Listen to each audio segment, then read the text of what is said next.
Hello friends. So या व्हिडिओमध्ये आपण जे काही महाराष्ट्र CET सेल 2026 नीट काउन्सिलिंगची जी काही नोटीस आलेली आहे, ओके, सो ती बघणार आहोत. सो सर्वांनी जर चॅनलला नवीन असताल तर सबस्क्राईब करून घ्या. असेच अपडेट्स तुम्हाला इथून पुढे हे चॅनलवर येत राहतील. ज्यांना कोणाला काउन्सिलिंग करायची असेल त्यांनी खालील दिलेल्या नंबरवर मला व्हॉट्सॲपवर मेसेज करा. ओके, तर बघा, आपली ही नोटीस आलेली आहे CET सेलकडून महाराष्ट्राच्या काउन्सिलिंगसाठी नीट UGच्या. ओके, सो याच्यानुसार बघा, शैक्षणिक वर्ष 2026 ते 27 मधील आरोग्य विज्ञान पदवी अभ्यासक्रम प्रवेश प्रक्रियेबाबत, म्हणजे लवकरच आपली महाराष्ट्राची सुद्धा काउन्सिलिंग स्टार्ट होणार आहे. ऑल इंडियाची काउन्सिलिंग स्टार्ट झालेली आहे. ज्यांना कोणाला तिथून ॲडमिशन घ्यायचं असेल त्यांनी ती प्रोसेस तिथे तुम्ही रजिस्ट्रेशन करा. काउन्सिलिंग प्रोसेसमध्ये तुम्ही तिथे हे करा, ओके, रजिस्टर. देन नंतर आता ही आपली महाराष्ट्रासाठी आहे. ज्यांना कोणाला फक्त महाराष्ट्रामध्ये काउन्सिलिंग करायची आहे त्यांच्यासाठी नोटीस.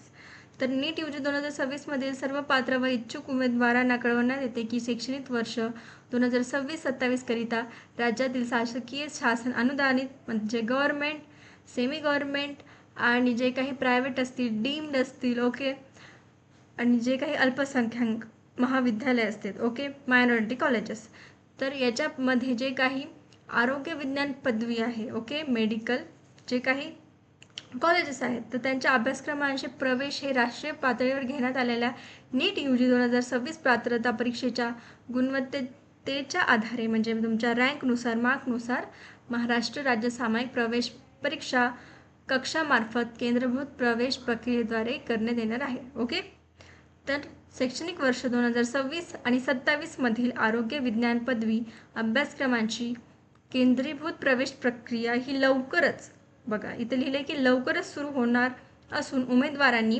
प्रवेशासाठी सोबतच्या यादीनुसार आवश्यक कागदपत्र किंवा प्रमाणपत्रांची पूर्तता करून ठेवायची आहे.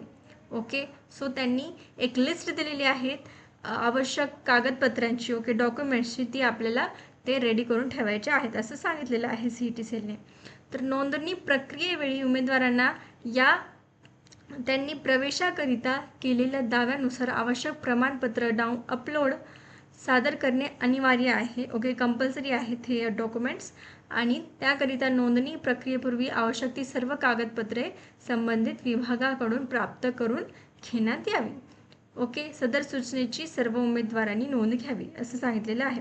ओके, तर आपल्याला हे जे काही डॉक्युमेंट्स दिलेले आहेत हे सर्वांनी प्रत्येक जणांनी तिथे कंपल्सरी आत्ताच्या आता आपल्याकडे हे करून घ्यायचे आहे. ओके, कलेक्ट करून घ्यायचे आहे 5-6 दिवसामध्ये, राईट, कारण लवकरच प्रोसेस स्टार्ट होणार आहेत ॲडमिशनची आणि रजिस्ट्रेशनची CET सेलच्या. तर फर्स्ट आहे बघा तुमचं नीट UG 2026 परीक्षा प्रवेशपत्र, जे काही तुमचं ॲडमिट कार्ड आहे, राईट.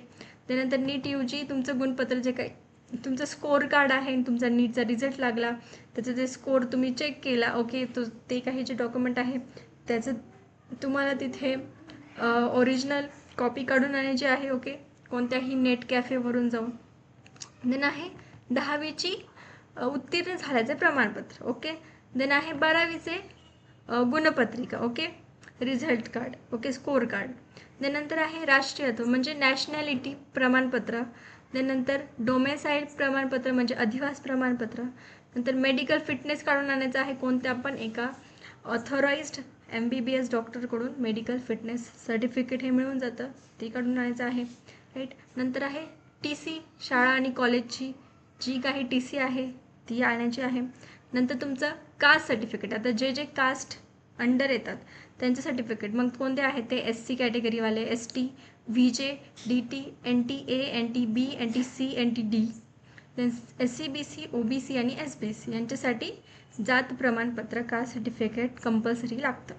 त्यानंतर जात वैधता प्रमाणपत्र म्हणजे कास्ट व्हॅलिडिटीसुद्धा असते, ही सुद्धा काढून आणा. बऱ्याचशा विद्यार्थ्यांकडे कास्ट व्हॅलिडिटी नसेल, त्यांनी काढायला टाका, ते तुम्हाला बरोबर वेळेच्या आत मिळालं पाहिजे. ओके, नंतर नॉन क्रीमी लेअर पाहिजे आपल्याला, ती कोणासाठी असते? VJ, DT, NTA, NTB, NTC, NTD साठी, SCBC, OBC आणि SBC साठी. ओके, नॉन क्रीमी लेअर, ठीक आहे, बाकीच्यांनी काढायची गरज नाही. त्यानंतर आहे आर्थिकदृष्ट्या दुर्बल घटक प्रमाणपत्र म्हणजे EWS सर्टिफिकेट, ठीक आहे. त्यानंतर हे पाहिजे सर्वांकडे जे याच्या पात्रता आहेत त्यांच्यासाठी. देन आहे अनाथ प्रमाणपत्र, जे का विद्यार्थी अनाथ असतील त्यांच्यासाठी, ठीक आहे. त्यानंतर आहे शारीरिकदृष्ट्या असक्षम म्हणजे PWDचं जे काही असेल, ओके, हँडिकॅप्ड असेल त्यांचं प्रमाणपत्र पाहिजे, ओके. नंतर जे काही डिफेन्समध्ये आहेत, ओके, ज्यांचे वडील असतील, नातेवाईक म्हणजे काका वगैरे, ओके, सो त्यांच्या याच्यानुसार डिफेन्समध्ये त्यांचं तिथे डिफेन्स 1, डिफेन्स 2, डिफेन्स 3 या कॅटेगरी अनुसार त्यांचं तिथे सर्टिफिकेट आवश्यक आहे, ओके. डिफेन्स कोटा हा स्पेशल असतो, त्याच्यातून सुद्धा तुमचं सिलेक्शन हे होऊ शकतं लवकर, ओके. नंतर आहे हिली एरिया, डोंगरी भागात जे काही राहतात विद्यार्थी, ओके, काहींना माहीत नसतं डोंगरी जे काही हिली एरियाचे आहेत त्याच्यामध्ये बघा याच्यात आहे की पालकांचा उमेदवाराचा डोंगरी दाखला, पालकांचे तिथे डोंगरी विभागातील अधिवास प्रमाणपत्र, उमेदवाराचे 10वी-12वीचे झालेले पाहिजे, ओके, 10वी-12वी तिथून झालेली पाहिजे, ओके. त्यानंतर आहे महाराष्ट्र आणि कर्नाटक सीमा भाग, इथे देखील काही विद्यार्थी राहत असतील, सो त्यांचे देखील तिथे प्रमाणपत्र पाहिजे, अधिवासवाले डोमेसाईल आणि मुख्याध्यापकांचे प्रमाणपत्र पाहिजे, ओके.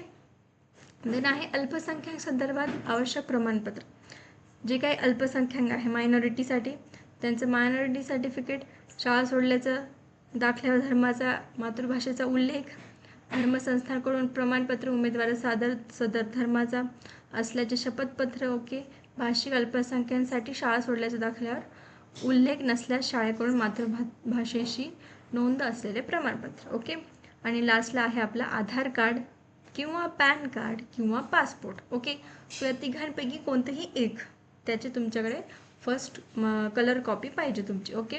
आणि तिघही असले तर तिघांचीही काढून ठेवा, 2 असल्यात गोष्टी या तिघांपैकी तर दोघांची काढा, 1 असली तर सफिशियंट आहे, ओके.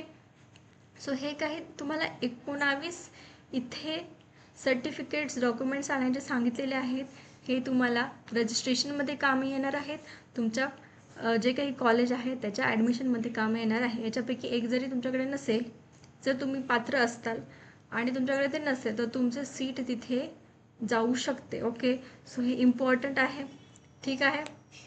मग आता ज्यांचे कोणाकडे याच्यापैकी जर पात्र असून सुद्धा सर्टिफिकेट नाही आहे त्यांनी लवकरात लवकर काढा, टाका ते हे करायला, कारण तुमच्या ॲडमिशनच्या आधी तिथे रजिस्ट्रेशनच्या आधी ते आले पाहिजे, ओके. सो एवढंच आहे. याच्या पुढे देखील आता नोटीस हे आपल्याला येत राहतील महाराष्ट्र CET सेलच्या काउन्सिलिंग संदर्भात, त्या तुम्हाला सर्व अपडेट्स हे लवकरच मिळणार आहेत, ओके. सो ज्या कोणाला काउन्सिलिंग करायची असेल त्यांनी मला व्हॉट्सॲपवर मेसेज करा, ओके.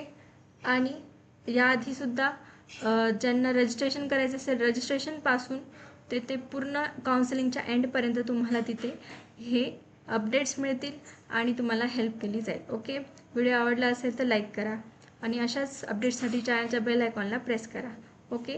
थँक्यू.